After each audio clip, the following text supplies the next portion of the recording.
श्री मनजिंदर सिंह सिरसा जी, माननीय मंत्री, नियम 270 के अंतर्गत दिल्ली में पर्यावरण की वर्तमान स्थिति तथा प्रदूषण को नियंत्रित करने के लिए सरकार द्वारा उठाए जा रहे प्रमुख कदमों के संबंध में वक्तव्य देंगे। धन्यवाद अध्यक्ष महोदय। इसमें चर्चा में नाम आमंत्रित हैं। मेरे पास पक्ष और विपक्ष। फिर से एक बार बड़ा प्रदूषण को लेकर ये आप गोपाल जी तय करिए। मैं आपके सहित खतरनाक स्तर पहुंच चुका है। 3 लोग को बुलवा सकता हूँ क्योंकि समय बहुत हो जाएगा। और 1 मिनट इधर भी देखता हूँ कितने नाम आए। तो 2 नाम आप डिसाइड कर दीजिए। इसमें हाँ जी, जो आप कर लें तब तक मैं बोलूं। और तीसरा नाम गोपाल जी तो हो गए ना। गोपाल जी के अलावा 2 नाम बता दो। तो अभी वो हम बैठे थे ना हमारे धिंगान जी, तो अगर वो आएंगे तो फिर आप कर लेना अदल बदल। हाँ मतलब ठीक। चलिए शुरू करते हैं। धन्यवाद अध्यक्ष जी। जी, आपने मेरे को बहुत ही संवेदनशील इस मुद्दे पे बोलने का मौका दिया। मैं सबसे पहले आपको दिल्ली के प्रदूषण का इतिहास बताना चाहता हूँ। दिल्ली में प्रदूषण की बीमारी कोई आज से नहीं है, ये कब से है और इस दौरान पिछले 30-40 सालों में क्या कुछ हुआ, मैं उस सबका वर्णन आपके सामने रखना चाहता हूँ। दिल्ली की यह समस्या पोल्यूशन की 17 दिसंबर 1985 में जब पहली बार सामने आई, जब एक रिट पिटीशन के माध्यम से 13029 MC Mehta versus union of India supreme court में फाइल हुई। इससे सुप्रीम कोर्ट ने केंद्र सरकार और दिल्ली सरकार को पोल्यूशन के ऊपर अपनी राय देने को कहा। 21 अक्टूबर 1994 को सुप्रीम कोर्ट ने लेड फ्यूल से पे प्रतिबंध लगा दिया और व्हीकल पोल्यूशन एमिशंस के मानक को तय करने को किया। 1995 में सुप्रीम कोर्ट ने दिल्ली में पोल्यूटिंग इंडस्ट्री को आइडेंटिफाई करना और उसको रीलोकेट करने को कहा। 1996 में CSC ने slow murder the deadly story of vehicle pollution in India नामक एक रिपोर्ट जारी की, जिसमें बताया गया कि प्रदूषण कई बीमारियों का कारण बन रहा है। 28 जुलाई 1998 को सुप्रीम कोर्ट ने दिल्ली में चल रही बसेस, ऑटो, टैक्सी और CNG को बदलने के आदेश दिए। विरोध के बावजूद इसे लागू किया गया। अध्यक्ष जी, प्रदूषण ऐसे बढ़ा कि 2014 में आते आते WHO ने दिल्ली को सबसे गंदी हवा वाला शहर घोषित कर दिया और ये तगमा दिल्ली के ऊपर 2025 तक इसी तरह चिपका रहा। आम आदमी पार्टी के 11 साल के राज में दिल्ली लगातार देश की सबसे प्रदूषित शहर और राजधानी बनी रही। 16 दिसंबर 2015 को कोर्ट ने सर्दियों के गंभीर स्मोक की स्थिति को देखते हुए पुराने वाहनों में होने वाले प्रदूषण पर कड़े नियम लागू किए। 2016 में स्मोक की समस्या ने भयंकर रूप ले लिया और इसे the great smoke of Delhi कहा गया। इस साल पहली बार दिल्ली में आम आदमी पार्टी सरकार ने ऑड इवन स्कीम लेकर आई और इस योजना पे 53 करोड़ रुपया आम आदमी पार्टी ने प्रचार पर खर्च किया। 18 सितंबर 2020 को सुप्रीम कोर्ट ने अपने ऑर्डर में स्मोक टावर लगाने साथ साथ कई ऐसे आदेश जारी किए जो सरकार को करने होंगे। प्रदूषण पर किसी सरकार ने कोई काम नहीं किया। अगर किया तो देश के प्रधानमंत्री माननीय नरेंद्र मोदी जी के नेतृत्व में भाजपा की सरकार ने वो कदम उठाए, जिसके बाद पहली बार नेशनल एयर क्वालिटी इंडेक्स बनाया गया, नेशनल क्लीन एयर प्रोग्राम बनाया गया और CAQM की स्थापना हुई। आम आदमी पार्टी की सरकार ने माननीय सुप्रीम कोर्ट, हाई कोर्ट और NGT के चलते अपने निकम्मेपन और लापरवाही के लिए कई बार फटकार खाई। मैं उसका भी विवरण आपको बताना चाहता हूँ। 4 दिसंबर 2015 को दिल्ली हाई कोर्ट ने कहा, दिल्ली गैस चैम्बर बन गई है, यहाँ नागरिकों का जीना दुर्भर हो गया है। इसी तरह 18 जनवरी 2019 को फिर सुप्रीम कोर्ट के एक जज साहब ने कहा, दिल्ली गैस चैम्बर बन गई है, अब यहाँ रहने लायक नहीं है, रिटायरमेंट के बाद मैं यहाँ नहीं रहूंगा। इसी तरह 4 नवंबर 2019 को सुप्रीम कोर्ट ने फिर कहा, क्या आपको शर्म नहीं आती? ये मैं नहीं कह रहा, क्या आपको शर्म नहीं आती? कोट अनकोट कर रहा हूँ। उड़ाने डाइवर्ट हो रही हैं, लोग घरों में सुरक्षित नहीं हैं। कोर्ट ने कहा, जब आप इस मामले में कुछ कर ही नहीं सकते तो सरकार में क्यों? फिर 25 नवंबर 2019 को माननीय सुप्रीम कोर्ट ने फिर से कहा दिल्ली नर्क से बदतर हो गई है, इससे बेहतर तो यह है कि बारूद लाइए और सबको उड़ा दीजिए। इसी को सुप्रीम कोर्ट ये कह रही है बारूद लाइए। ये जो 11 साल तक सत्ता में रहे, एनपीआर में फिर से बताइए ये तरीका अभी रोक पड़े। अरे भाई, आप मैंने अपने कहा था बारे में ना बोलना। ये सुन नहीं पाएंगे। मैंने क्या कहा था, अगले 5 मिनट तक नहीं सुन पाए। 15 नवंबर 2021 को जब आम आदमी पार्टी ने एमसीडी पर आरोप लगाए, पोल्यूशन की जिम्मेवारी उन पर ठहराई, तो सुप्रीम कोर्ट ने फिर से फटकार लगाई और अदालत ने कहा इल्जाम लगाना बंद करें और काम पर ध्यान दें, लोकप्रिय नारों से नहीं। अदालत ने फिर से कहा विकराल स्थिति है, लोग घरों में मास्क पहनने को मजबूर हैं।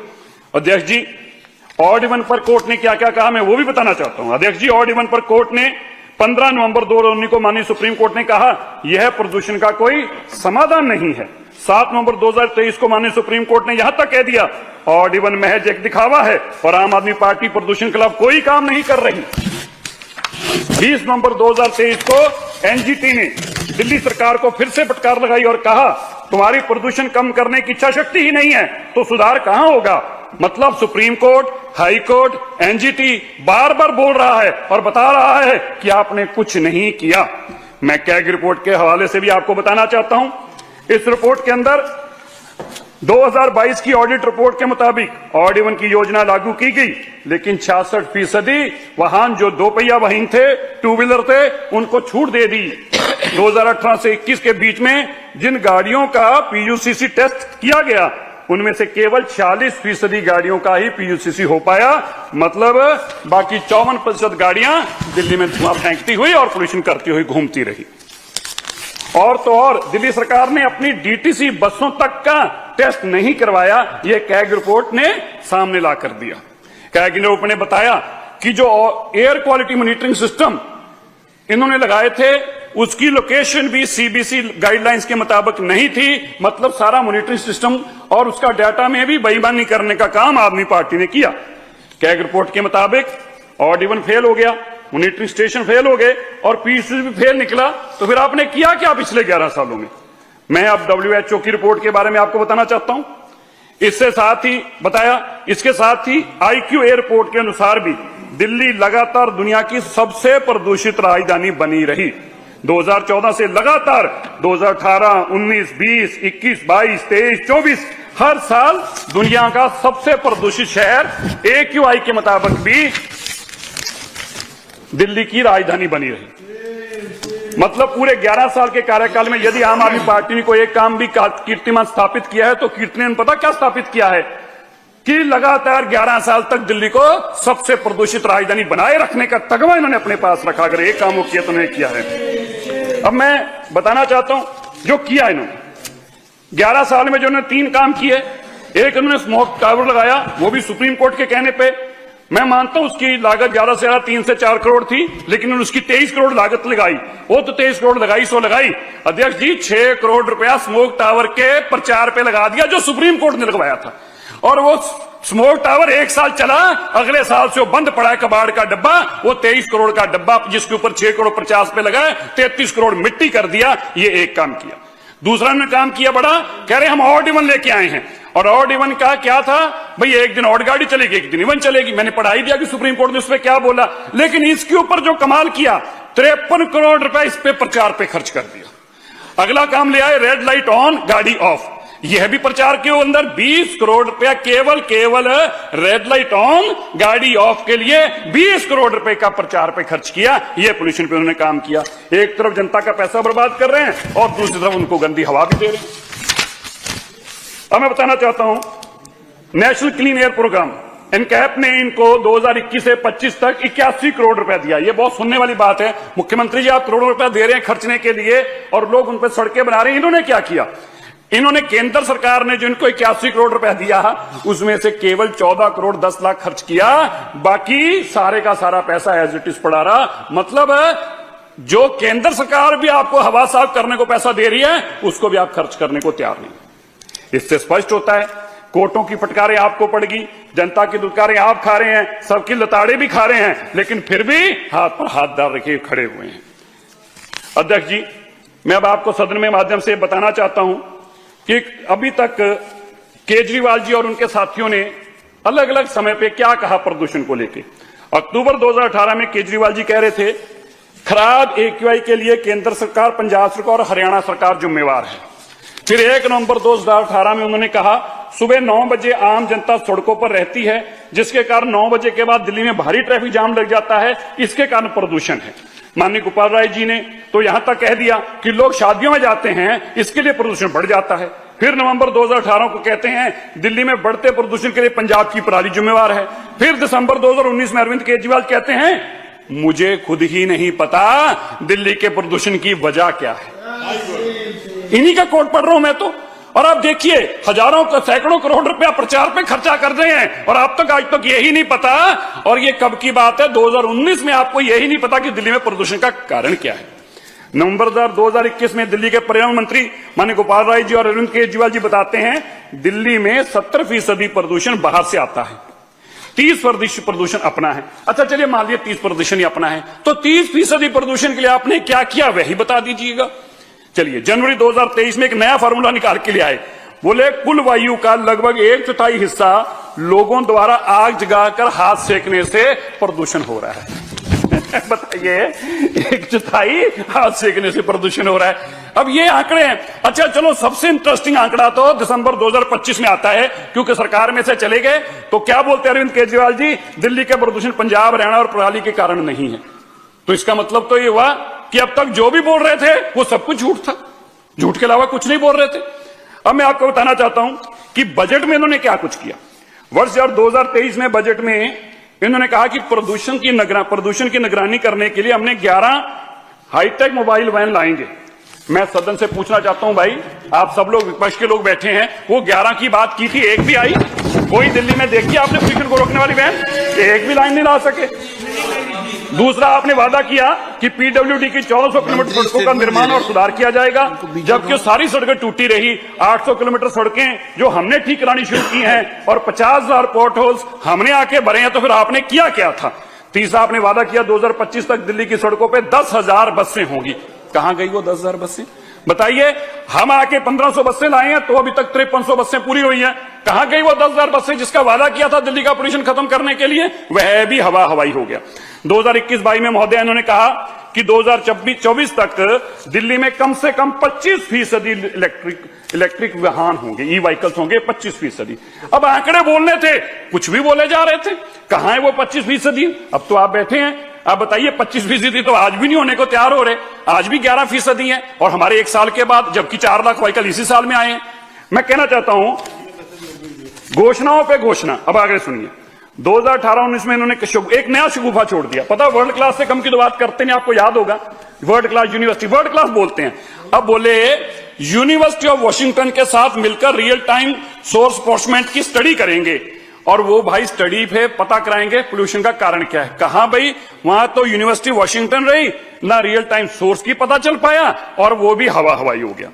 फिर आपने एक नया शगुफा छोड़ा, क्या बोला कि हम तंदूर बंद करेंगे और 5,000 रुपया हर तंदूर पे रेस्टोरेंट मालिकों को सब्सिडी देंगे। 5,000 रुपया हर तंदूर को इलेक्ट्रिक तंदूर करने के लिए हम सब्सिडी देंगे। वो 5,000 सब्सिडी एक भी तंदूर के लिए किसी एक भी रेस्टोरेंट को आपने दी नहीं। महोदया, हर बात पे झूठ। अब देखिए, मैंने बताया था ना वर्ल्ड क्लास से कम बात नहीं करते। अब देखिए, अब कहते हैं वर्ल्ड बैंक को ले आए, बोले वर्ल्ड बैंक के साथ मिलकर एक ऐसा मॉडल विकसित करेंगे जो प्रदूषण को प्रेडिक्ट करेगा। ना वर्ल्ड बैंक आया, ना प्रेडिक्शन आया, ना मॉडल आया, और फिर आके 11 साल बाद झूठ और फ्रॉड बोलना। 2017-18 के बजट में इन्होंने एक नई बात रखी। 2017-18 में, आज हम बात कर रहे हैं 2025 में, 17-18 में क्या बोला कि वलायती कीकर को हटाना है, इसके लिए 106 करोड़ रुपए फॉरेस्ट डिपार्टमेंट को दे देंगे।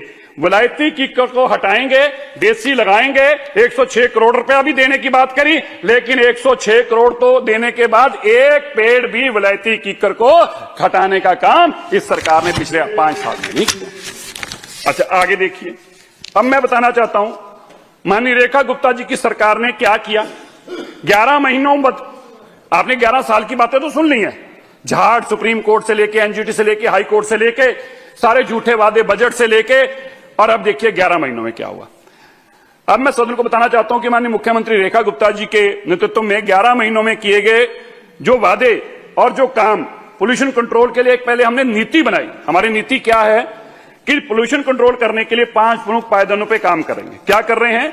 डस्ट और सॉलिड वेस्ट का उपचार, इंडस्ट्रियल पोल्यूशन की रोकथाम, व्हीकल पोल्यूशन का समाधान, दिल्ली को ग्रीन कवर का बढ़ाना और साथ में इनोवेशन इंस्टीट्यूशनल रिफॉर्म्स को लेकर। अब पहले हमने दिल्ली के तीनों लैंडफिल खोखला, बलसवा, गाजीपुर जो पिछले 10 सालों से लेगेसी वेस्ट है, वहां पे हम हर महीने अब 30,000 से 35,000 मैट्रिक टन कूड़ा हटा रहे हैं। मैं बताना चाहता हूं, ये 10 साल की बीमारी हमें मिली आम आदमी पार्टी की सरकार की, उसको बायो माइनिंग के माध्यम से हम खत्म कर रहे हैं। और आप सबकी जानकारी के लिए 202 एकड़ में से 45 एकड़ जमीन को हम रिक्लेम कर चुके हैं। 202 एकड़ में से 45 एकड़ को। और मैं आपको यह भी बताना चाहता हूं, बलसवा रोकलार की डंप साइट की जो ऊंचाई थी वो 60 मीटर थी, उसको घटाकर 40 मीटर पे ले आए हैं और गाजीपुर की 15 मीटर और कम कर दी है। कूड़े के पहाड़ों को खत्म करने का हमारा लक्ष्य 2026-27 का है। 2026-27 में दिल्ली के सारे कूड़े के पहाड़ों को हम खत्म करेंगे।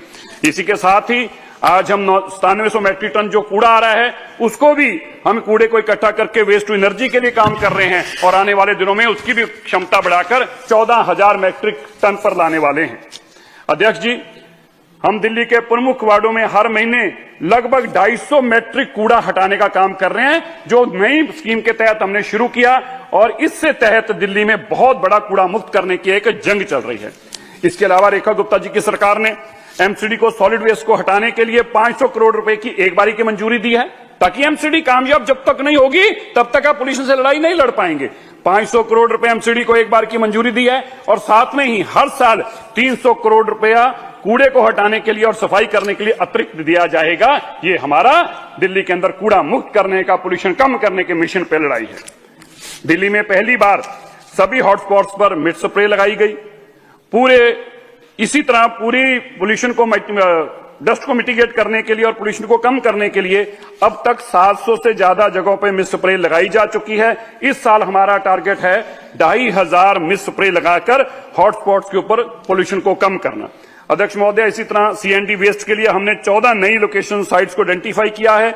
इनके ऊपर नई साइट्स के साथ साथ जो पुरानी साइट हैं उनके ऊपर वाटर स्प्रिंकलर्स लगाए गए और एंटी स्मोक गन लगाई गई, ताकि वहां पे किसी भी तरीके की डस्ट बाहर ना आए जो कि पोल्यूशन में बदलाव बने। तहखंड के अंदर हम नया 1000 टीपीडी का कैपेसिटी से सीएनडी प्लांट लगाने जा रहे हैं, जिसका काम 26 दिसंबर 2026 तक पूरा किया जाएगा। अध्यक्ष जी, बायोमास बर्निंग को रोकने के लिए अब तक हम आरडब्ल्यूएस के माध्यम से 10,000 इलेक्ट्रिक हीटर्स दे चुके हैं। साल 2025 में ओपन बर्निंग के लगभग 375 ऐसी जगह आइडेंटिफाई करके उनके चलान किए गए हैं। इसी तरह दिल्ली के प्रदूषण को नियंत्रण में रखने के लिए हमारी 1812 इन्फोर्समेंट टीम 24 घंटे काम कर रही है। हमने दिल्ली में सभी हाई राइज बिल्डिंग्स को, होटल, मॉल, कमर्शियल कॉम्प्लेक्स और जितनी भी हाई राइज बिल्डिंग्स हैं उन पे मैंडेटरी कर दिया है एंटी स्मोक गन लगाना। इससे सैकड़ों बिल्डिंगों के ऊपर एंटी स्मोक गन लगी हैं, जिससे पोल्यूशन कम होने में कामयाब हो रहे हैं। इसी तरह दिल्ली के अंदर सभी कंस्ट्रक्शन साइट्स की इन्फोर्समेंट बढ़ाई गई। डीपीसीसी के माध्यम से कुल 2100 जगह पर इंस्पेक्शंस की गई, जिनमें 847 मामलों को उल्लंघन के चलते 9 करोड़ रुपए का जुर्माना लगाकर सख्ती से हमने पोल्यूशन बढ़ाने वालों के ऊपर कार्रवाई करने का पहली बार काम किया है।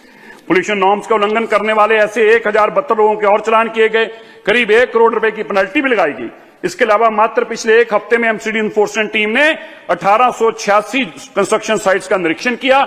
उनमें से 140 नॉन कंप्लायंट पाई गई, जिनके ऊपर 22 लाख रुपया जुर्माना करके उनको भी कंप्लायंट बनाने का काम हमारी सरकार ने आकर किया है। दिल्ली सरकार ने डीपीसीसी के माध्यम से एक आदेश पारित किया, जिसके चलते 500 स्क्वायर मीटर की जितनी बिल्डिंगें, जितनी भी कंस्ट्रक्शन, किसी भी तरह की कंस्ट्रक्शन है, उसको डीपीसीसी के दायरे में लाया जा रहा है और डीपीसीसी के जो कंपटीशन नॉर्म्स हैं वो उसके ऊपर लागू किए जा रहे हैं। और मैं आपको यह बताते हुए बड़ी खुशी महसूस कर रहा हूं कि जो 500 मीटर से बड़ी बिल्डिंगें हैं, उन बिल्डिंगों की जो कंस्ट्रक्शन एक्टिविटी हो रही है वो डीपीसीसी पोर्टल के ऊपर देखी जा रही है। और अगर आने वाले दिनों में हम उसको पोर्टल 2 ला रहे हैं, जिससे अगर वो वहां पर किसी तरह का पोल्यूशन पाया जाएगा तो उसको ऑटोमेटिक चालान भी पहुंचाए जाएंगे। इसी तरह हमने इस साल 3655 एकड़ दिल्ली के अंदर 3655 एकड़ खेती हुई, उसमें से 1 एकड़ में भी हमने आग से वहां पर जलने नहीं दी, किसी पराली जलाने नहीं दी। हमने 100% उसको मुक्त रखा। ये हमारे समझता हूं कि सबसे बड़ी जीत रही। डस्ट मिटिगेशन के लिए डस्ट मिटिगेशन के 405 एंटी स्मोक गन्स मूवेबल लगाई गई, 284 वाटर स्प्रिंकलर्स लगाए गए, 74 मेडिकल रिकॉर्ड स्वीपर्स लगाए गए। इसके साथ ही इससे काम नहीं चलने वाला, हमने इसकी तादाद को और बढ़ाने के लिए माननीय मुख्यमंत्री रेखा गुप्ता जी की सरकार ने एमसीडी को 70 एमआरएस और 1000 लीटर पिकर्स को मंजूरी दी है। केंद्र सरकार से भी एनकैप के तहत उनको 14 एमआरएस मशीन्स मिल रही हैं और दिल्ली सरकार के लिए पीडब्ल्यूडी के सड़कों पर चलाने के लिए 70 एमआरएस मशीन के अलग से पैसे और 250 वाटर स्प्रिंकलर्स, और ये सब 10 साल तक चलाई जाएंगे और 5000 करोड़ रुपया अगले 10 साल पे इस पे खर्च होने वाला है। ये हमारा विजन है और इस विजन के चलते हम दिल्ली को 100% मैकेनिकल सफाई करना चाहते हैं ताकि डस्ट मिटिगेशन की जा सके। मैं आपको यह भी बताते हुए हर्ष महसूस कर रहा हूं, ये दिल्ली में लगभग 10,500 किलोमीटर कुल सड़कें हैं। इन सड़कों को रीडेवलप करने के लिए 2180 किलोमीटर की रोड्स को हमने रीडेवलपमेंट का काम शुरू कर दिया है, जो कि लगभग 21% बनता है। और इस साल लगभग 319 किलोमीटर एमसीडी की और 150 किलोमीटर पीडब्ल्यूडी की नई सड़कों का रिकारपेटिंग का काम किया जा चुका है। दिल्ली में हमारी सरकार ने, रेखा गुप्ता जी ने एक मीटिंग करके मुख्यमंत्री जी ने फैसला लिया कि दिल्ली में अब कोई भी सड़क जो बनेगी वो एंड टू एंड कारपेटिंग होगी और उस सड़क के ऊपर कोई ब्राउन एरिया नहीं छोड़ा जाएगा, उसकी पेविंग करके सारा ब्राउन एरिया हटाया जाएगा ताकि डस्ट मिटिगेशन हो पाए। डस्ट नाम की चीज जो कि पोल्यूशन में 30% हिस्सा डालती है, उसको खत्म करने के लिए चुनौती की तरह हमारी सरकार रात दिन काम कर रही है। मैं बताना चाहता हूं, भारत सरकार की तरफ से भी central road and infrastructure fund CRIF के तहत 803 करोड़ रुपए सड़कों के लिए दिए गए हैं। सड़कों की मरम्मत बहुत जरूरी है क्योंकि सड़कों की मरम्मत के बिना वहां से जो धूल उड़ती है वो धूल पोल्यूशन का हिस्सा सबसे बड़ा कारण वही बन जाती है। डीपीसीसी के एनवायरमेंट डिपार्टमेंट ने फैसला लिया है कि रोड कटिंग पॉलिसी भी लाएंगे। इस रोड कटिंग पॉलिसी में जो हमने अब तक चेंजेस करी हैं उसमें सभी एजेंसीज को यह हिदायत दी गई है कि कोई भी एजेंसी अपनी रोड कटिंग करे, कोई लाइन डालेगी वो पहले हमारे पोर्टल से हमसे जानकारी लेगी और उसकी पूरी की पूरी फेंसिंग करके ताकि डस्ट मिटिगेशन किया जा सके। इसके लिए डीपीसीसी ने बहुत बड़ा फैसला लिया। ग्रेफ 4 के अंदर जब हमारे यहां लगता है तो उसके अंदर भी हम पोल्यूशन को और कम कर सके, उस ग्रेफ का लाभ ले सके, इसके लिए भी नए कानून लाए गए हैं। ग्रेफ 4 के अंदर हमने इस बार तय किया है कि अब जब से ग्रेफ 4 लगेगा उसके बाद कोई भी कंस्ट्रक्शन मटेरियल दिल्ली के बाहर से नहीं आएगा। इसके साथ ही BS6 से कम के कोई भी प्राइवेट व्हीकल भी दिल्ली के अंदर एंटर नहीं करेगा। जब दिल्ली में ग्रेफ 4 लगा होगा, बाहर के व्हीकल आके पोल्यूशन ना फैलाएं, उनको रोका गया है। नो पीयूसी नो फ्यूल की नोटिफिकेशन साल भर के लिए जारी कर दी गई है। अगर आपके पास पोल्यूशन सर्टिफिकेट नहीं है तो तेल भी नहीं मिलेगा, आपको अपनी गाड़ी का पोल्यूशन ठीक करना होगा। हम ये बताना चाहते हैं कि जो पीयूसी स्टेशन गलत काम कर रहे थे, हमने ऐसे 29 पीयू स्टेशन पिछले 2 महीनों में बंद किए हैं जो गड़बड़ियां कर रहे थे और नकली पीयूसी सर्टिफिकेट दे रहे थे। इस आदत को भी बदलने का काम रेखा गुप्ता जी की सरकार करेगी। अब मैं बताना चाहता हूं, हम अपनी सारी बसेस का बेड़ा इलेक्ट्रिक बसेस पे लाने जा रहे हैं। अभी दिसंबर 2026 तक हमारे पास 7713 ऐसी बसें होंगी। अब अभी तक हमारी सरकार ने आने के बाद 1500 ऐसी बसें लाने में कामयाब हुई हैं, जो कि अब तक का पूरे देश का ऐतिहासिक मॉडल है। 1500 बसें लेके आना ये देश का ऐतिहासिक मॉडल है। और इसके साथ ही हमारा ट्रांसपोर्ट डिपार्टमेंट यह भी स्टडी कर रहा है कि केवल 7700 बसों से काम चलेगा या 10,000 आएंगी या 15,000 आएंगी, इसकी स्टडी कर रहे हैं। हम एडुकेट बसेस दिल्ली में लाना चाहते हैं ताकि गाड़ियों के कम किया जा सके और इलेक्ट्रिक बसें लाकर उसके पोल्यूशन का रोकथाम किया जा सके। दिल्ली सरकार ने ग्रीन मोबिलिटी को भी बढ़ावा दिया है। रीजनल कनेक्टिविटी के लिए अभी माननीय मुख्यमंत्री ने बताया था, डीटीसी जो सालों से बंद पड़ी हुई थी रीजनल कनेक्टिविटी में, हमने 100 बसें दी हैं और मुझे ये बताते हुए हर्ष हो रहा है कि इंटरस्टेट 100 की 100 बसें इलेक्ट्रिक हैं। दिल्ली में लगभग 9000 ईवी चार्जिंग स्टेशन उपलब्ध हैं। हमारी सरकार का लक्ष्य है कि 2026 के अंत तक, इस साल के अंत तक हम इसको बढ़ाकर 16,000 इलेक्ट्रिक चार्जिंग पॉइंट्स बनाएंगे ताकि दिल्ली के लोग ज्यादा से ज्यादा ईवी गाड़ियां खरीद सकें। हमारी बहनें, हमारी बेटियां, हमारे बच्चे जो कोयले के खाना बनाने के लिए अभी भी मजबूर थे, उस कोयले पे खाना वो ना बनाएं, इसके लिए उज्जवल योजना के तहत अब तक हम अपनी बहनों को 19,000 गैस चूल्हे और सिलेंडर मुफ्त दे चुके हैं और ये प्रक्रिया हमारी जारी है। हमारी कोशिश है कि दिल्ली की कोई बहन बेटी भी कोयले पे खाना ना बनाए, इसके लिए भी निरंतर हमारे प्रयास जारी है। मैं बताना चाहता हूं ट्रांसपोर्ट के सेक्टर में एक बहुत बड़ी और उपलब्धि हासिल की है। 44 मेट्रो स्टेशन पे अब इस बार लगभग अब तक 2000 ई ऑटोस डिप्लॉय किए गए हैं, जो एंड कनेक्टिविटी के लिए टोटल जीरो पोल्यूशन वाले ई ऑटोस, और उनके माध्यम से एंड टू एंड कनेक्टिविटी का भी इंतजाम किया गया है। इसी तरह 40 मेट्रो स्टेशन के ऊपर ऐप बेस्ड टैक्सी सर्विस चलाई गई है। जो ऐप बेस्ड टैक्सी है, जो मेट्रो स्टेशन से उतरता है वो ऐप पे ऑन करके अपनी गाड़ी लेके उसको टैक्सी के रूप में, बाइक के रूप में मिल जाती है। ये अपने आप में पोल्यूशन को कम करने के लिए बहुत बड़ा सार्थक कदम है। और मैं यह भी बताना चाहता हूं, जो राइड हेलिंग एग्रीगेटर्स हैं, जो हमारी दिल्ली में गाड़ियां चलाते हैं ऐप बेस्ड, उनको यह हिदायत दी गई है कि आपको 2 काम करने होंगे। एक, राइड शेयरिंग को इमीडिएटली ऐप शुरू करना होगा, और दूसरा कार पूलिंग का फीचर भी लेके आना होगा। हमें उन्होंने आश्वस्त किया है कि अगले 3 महीनों में दिल्ली के अंदर दोनों चीजें, राइड शेयरिंग और कार पूलिंग का भी कंसेप्ट दिल्ली में पहली बार शुरू होने जा रहा है। जहां हमने नॉन पीयूसीसी गाड़ियों को आइडेंटिफाई किया और उन पर भी सख्ती की है, मैं आपको बताना चाहता हूं 9 लाख ऐसे चालान हमने गाड़ियों को आइडेंटिफाई किए हैं। 9 लाख चालान जो पीयूसीसी के नॉन पीयूसी थे, उनको मापदंड ठीक करके उनको पोल्यूशन के दायरे में लेके आए हैं। इसी तरह डीजी सेट के लिए भी पोल्यूशन को एक बहुत बड़ी हमने सख्ती की है। डीजी सेट भी एक बहुत बड़ा पोल्यूशन का कारण बनता है।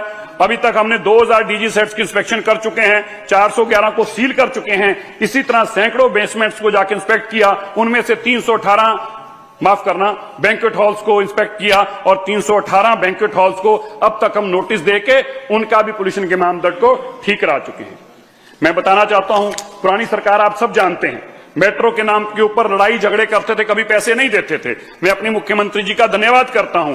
इस साल माननीय मुख्यमंत्री जी ने 9087 करोड़ रुपया मेट्रो को देना तय किया है, जिससे मुकंदपुर, मौजपुर का, जनकपुरी वेस्ट आरके आश्रम का और एरियो सिटी से तुगलकाबाद का पर लाइंस की प्रायोरिटी के ऊपर काम होगा, और इससे लाखों लोग मेट्रो में सवारी करेंगे और आपकी सड़कों के ऊपर गाड़ियों का दबाव कम होगा, पोल्यूशन कम होगा। मैं बताना चाहता हूं, इंडस्ट्रियल पोल्यूशन के ऊपर भी हमारी सरकार ने बड़े कदम उठाए हैं। दिल्ली में 27 रीडेवलपमेंट एरिया है। अध्यक्ष जी, आपके समय से आप स्टैंडिंग कमेटी के चेयरमैन होते थे, आपको याद होगा, ये 27 रीडेवलपमेंट एरिया के ऊपर तब से काम चल रहा है।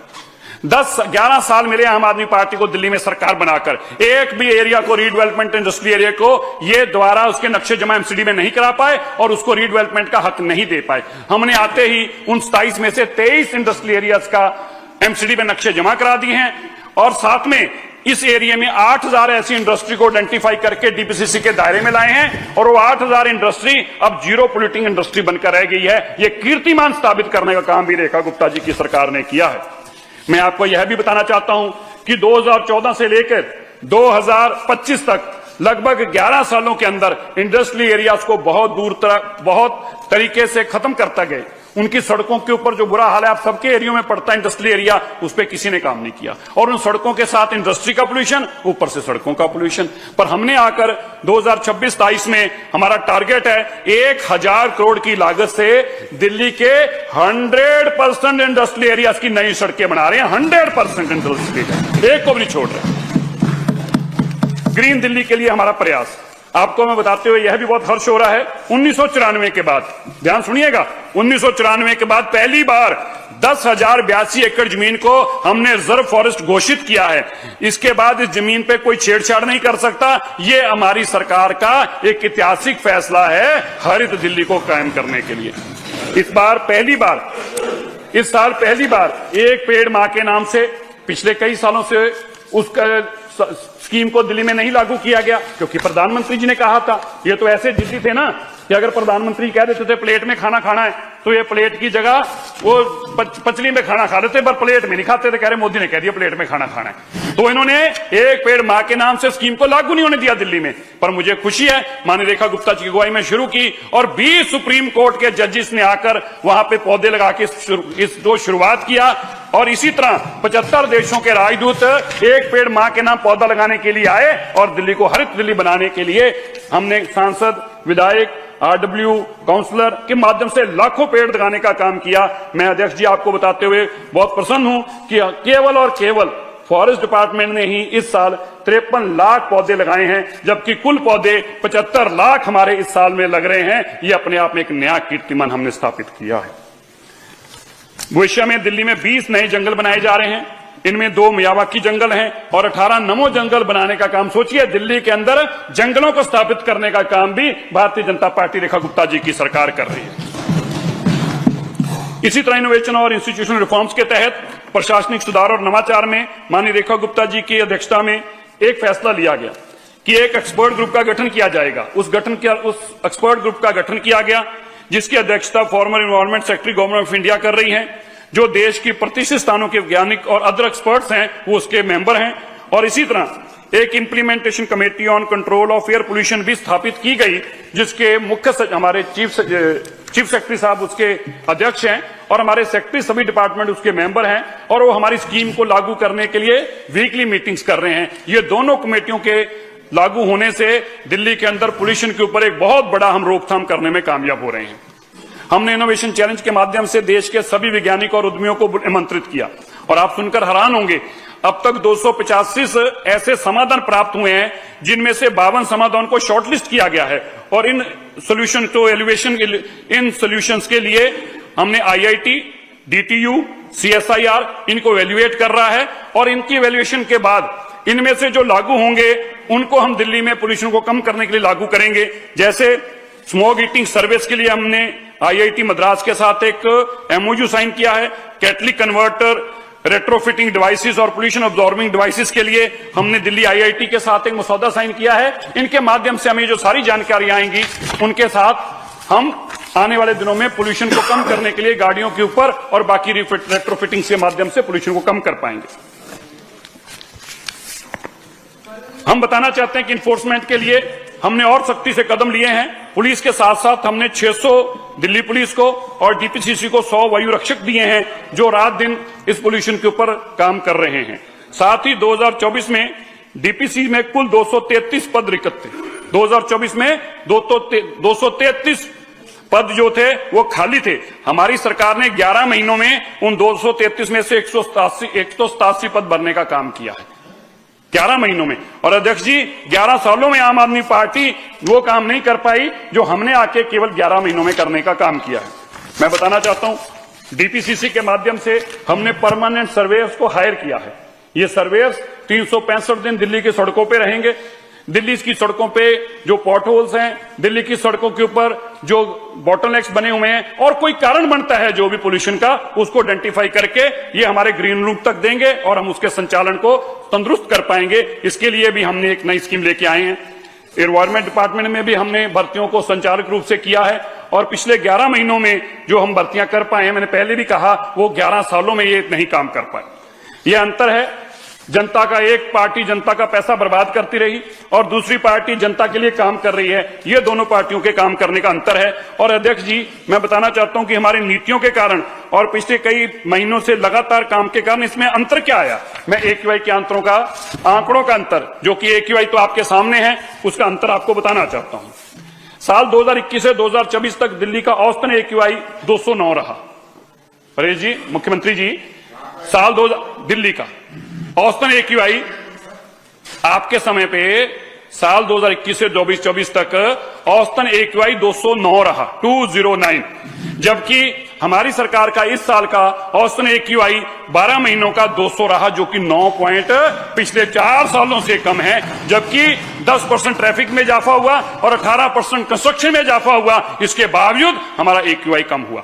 इसी तरह जो सेटिस्फैक्ट्री डेज हैं, मैं बताना चाहता हूं कि सेटिस्फैक्ट्री डेज में हमारे 70 दिन कम रहे। बनानी सरकारों के मुकाबले में हम सेटिस्फैक्ट्री डे बेटर देने को कामयाब हुए। मैं आपको गिन के बताता हूं।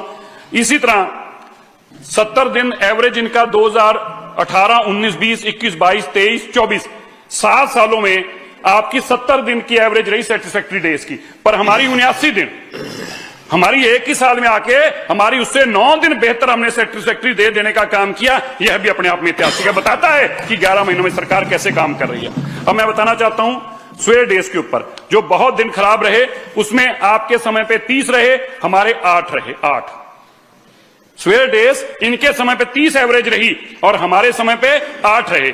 और मैं बताना चाहता हूं कि जो सेटिस्फैक्ट्री डेज थे, मैं आपको गिनती भी बता देता हूं, कहीं आपको रहे कि मैंने अपने 79 तो गिना दिया आपके। सुनिए, 2022 में 65 सेटिस्फैक्ट्री डे थे, 23 में 60 थे, 24 में 66 थे और 2025 में 79 सेटिस्फैक्ट्री डेज हैं। ये अंतर है काम करने वाली सरकार का और बातें करने वाली सरकार का। मैं आपको यह भी बताना चाहता हूं, जो कल परसों मास्क पहनकर मुंह छुपा के यहां पर आए हुए थे, मैं उनको यह बताना चाहता हूं कि देश के अंदर दो बड़े शहर हैं जिनकी मिसाल दी जाती है। एक है इंग्लैंड का लंदन और दूसरा है चीन का बीजिंग। इन दो शहरों ने पोल्यूशन के ऊपर काम किया। मैं उनकी भी आपको हिस्ट्री देना चाहता हूं, उन्होंने क्या किया है। देखिए, लंदन में 1956 से काम शुरू हुआ। 1968 में क्लीन एयर एक्ट लेके आए, कोयले की सारी इंडस्ट्री को उन्होंने बंद किया, फ्यूल को सबको शिफ्ट किया और 1990 से लेके 2000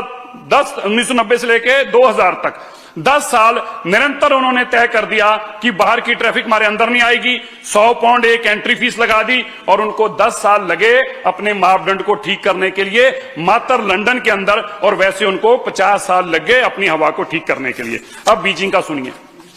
बीजिंग में 2012-13 में भयंकर स्मॉग की घटना घटी, जो कि हमारे दिल्ली में भी घटी। उसी वक्त द ग्रेट स्मॉग हमारे दिल्ली में कहा गया था और उसी तरह 2012-13 में भयंकर स्मॉग वहां पे भी आई। अंतर क्या है, उन्होंने अगले 10 सालों के अंदर उस स्मॉग को काबू पा लिया। 2012-13 में जो भयंकर स्मॉग का शहर था वो 2024 में आते आते AQI 50 से नीचे लेके आ गया। लेकिन हमारे जो भयंकर स्मॉग 2014 में माना गया था, उनका 2025 तक आते आते सरकार छोड़ने तक भी वो भयंकर स्मॉग का दिन ही रहा। ये अंतर है आपकी सरकार में और बाकी की सरकारों में। इसलिए मैं ये आपको बताते हुए महोदय बहुत खुशी हो रही है कि जहां हमारे यहां आने के बाद, मैंने पहले भी बताया कि 10% ट्रांसपोर्ट के अंदर इजाफा हुआ है, 18% कंस्ट्रक्शन के अंदर इजाफा हुआ है। इसके बावजूद हम better days, better satisfactory days, worst severe days को हम कम करने में कामयाब हुए हैं। ये हमारी एक बहुत बड़ी उपलब्धि है। और मैं आपको यह भी बताना चाहता हूं कि जो काम आम आदमी पार्टी अगर 110 साल में भी ना कर पाती, ये वो 11 महीनों के काम है जो माननीय रेखा गुप्ता जी की सरकार करने में कामयाब हुई है। ये दिल्ली चलेगी, ये दिल्ली थमेगी नहीं, ये दिल्ली चलेगी, ये दिल्ली इसी रसद पे चलेगी। लेकिन हम इस दिल्ली के वादा करते हैं पोल्यूशन को ठीक करने के लिए। हमारे साथ साथ दिल्ली के साथ साथ हमें गुड़गांव का भी, हमें फरीदाबाद का भी, हमें नोएडा का भी, हमें सोनीपत का भी, हमें पलवल का भी, हमें रोहतक का भी, हमें गाजियाबाद का भी, हमें मिलकर ये काम कर रहे हैं। और रात दिन हम लड़ाई नहीं लड़ रहे, बल्कि मिलकर इस पोल्यूशन के खिलाफ काम कर रहे हैं। मैं आज जरूर ये कहना चाहूंगा, मैंने 11 सालों के आम आदमी पार्टी के कामों की भी जानकारी दी और 11 महीनों के कामों की भी जानकारी दी। मैं दावे से कह सकता हूं, इन दो जानकारी आने के बाद आम आदमी पार्टी के पास बोलने कुछ बचा नहीं है। इसीलिए हाउस को बार बार भाग रहे थे। मैं धन्यवाद करता हूं, आपने मुझे बोलने का मौका दिया। और दिल्ली के अंदर 11 सालों के काम की नाकामियां जो आज पूरा देश सुन रहा है, देश को पता चल पाएगा। आप सबका बहुत बहुत धन्यवाद। 1 मिनट जी मैं करूंगा माननीय मंत्री जी से, एडवर्टाइजमेंट पे इन्होंने कितना खर्च किया और आपने कितना किया, ये भी जानकारी सबको दे दे। मैंने बता दिया था एडवर्टाइजमेंट पे 55 करोड़ तो उसी पे खर्च कर दिया था, 20 करोड़ उस पे खर्च कर दिया। उनका बता दिया, हमारे मेरे में फर्क क्या है? हमारे में एडवर्टाइजमेंट के लिए हमारा कोई पैसा नहीं होता। हमारे में केवल और केवल इंफॉर्मेटिव जानकारी है कि आप ये काम करेंगे या नहीं करेंगे, सारी हमारी कोई रुपये।